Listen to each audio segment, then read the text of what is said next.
आज हम बात करेंगे एक ऐसे टॉपिक के लिए जिसके लिए हर बंदा पिछले लास्ट 2-3 मंथ से कॉल आती है कि हमल के दौरान अगर खांसी हो, ज़ुकाम हो, फीवर हो, बुखार हो या चेस्ट में कंजेशन हो तो क्या दवाई लें जो कि हमल के दौरान बच्चे के लिए सेफ़ हो, या फिर ऐसी क्या होम रेमेडीज़ करें।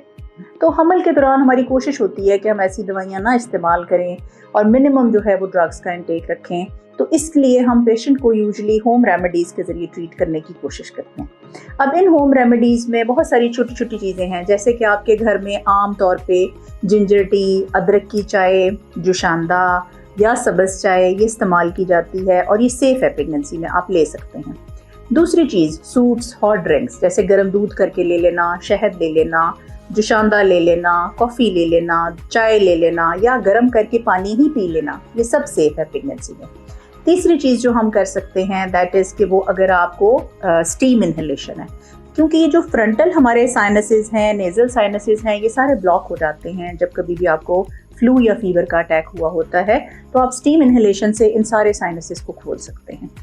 इसके अलावा आप सेलाइन के गॉगल्स कर सकते हैं, जैसे नमक डालें पानी में और उसके गॉगल्स करने शुरू कर दें, तो इससे आपकी जो बेसिकली जो नमक होता है ना, ये एंटीसेप्टिक होता है, ये नहीं कि ये इन्फेक्शन को भी कम करता है और वर्म को भी कम करता है। तो जब आप इसके गॉगल्स करते हैं तो आपको गर्दन में, गले में एक सूदिंग इफेक्ट आता है। अच्छा, ये सारी जो होम रेमेडीज़ हैं ये आहिस्ता आहिस्ता क्या करती हैं कि आपको बेहतर फील कराना शुरू कर देती हैं और आपकी जो नेज़ल ब्लॉकेज है इसको बेहतर कर देती हैं। इवन जो नेज़ल कंजेशन के लिए ड्रॉप्स यूज़ किए जाते हैं उसमें थोड़ा सा स्टीरॉयड भी होता है, लेकिन वो आप यूज़ कर सकते हैं। वो पेशेंट्स जो कि एस्थमेटिक होते हैं, जिनको सांस का प्रॉब्लम होता है और वो इन्हेलर पे होते हैं, उनको अपना इन्हेलर प्रेगनेंसी में नहीं छोड़ना चाहिए, बल्कि वो इन्हेलर कंटिन्यू करना चाहिए ताकि प्रेगनेंसी में इस तरह का दमे का अटैक उनको ज़्यादा ना हो। अच्छा, कुछ तो हो गई होम रेमेडीज़ की बात। अब बात करते हैं कि हम इसमें ऐसा क्या दवाइयाँ दे सकते हैं जो सेफ़ है। अच्छा, प्रेगनेंसी में कुछ एंटीबायोटिक्स दी जा सकती हैं जो कि सेफ़ हैं। ट्राइमेस्टर वाइज हम देख लेते हैं, पेशेंट की सेफ्टी वाइज देख लेते हैं, पेशेंट के रिस्क फैक्टर्स वाइज देख लेते हैं, और उनमें से कुछ एंटीबायोटिक्स हैं जो कि सेफ़ है। और पेशेंट्स यूजुअली परेशान होते हैं कि डॉक्टर हम हर दवाई इस्तेमाल कर सकते हैं। नहीं, बिल्कुल हर दवाई इस्तेमाल नहीं कर सकते। कुछ दवाइयाँ सेफ़ है और कुछ अनसेफ ग्रुप में आती हैं।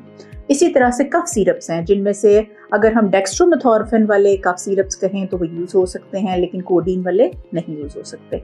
इसी तरह से अगर हम बात करें कि हमने एंटी एलर्जिक्स देनी होती हैं तो वो 2 से 3 दिन के लिए हम दे सकते हैं, लेकिन विद द सेफ्टी प्रोफाइल के हमें पेशेंट को क्या देना है। अगर इन सारी चीज़ों के बावजूद कब ऐसा टाइम आता है जब कि आपको डॉक्टर के पास जाना चाहिए, अगर आपका बुखार सेटल नहीं हो रहा, अगर आपने सारी होम रेमेडीज़ की हैं लेकिन आप ठीक नहीं हो रहे, अगर आपकी चेस्ट में कंजेशन या पेन ज़्यादा हो गई है, अगर आपका सांस फूलना शुरू हो गया है, चेस्ट की पेन एग्रवेट हो गई है, या आपको लेटे लेटे भी सांस फूलता है, तो आपको चाहिए क्या फ़ौरन डॉक्टर से रब्ता करें। Thank you so much.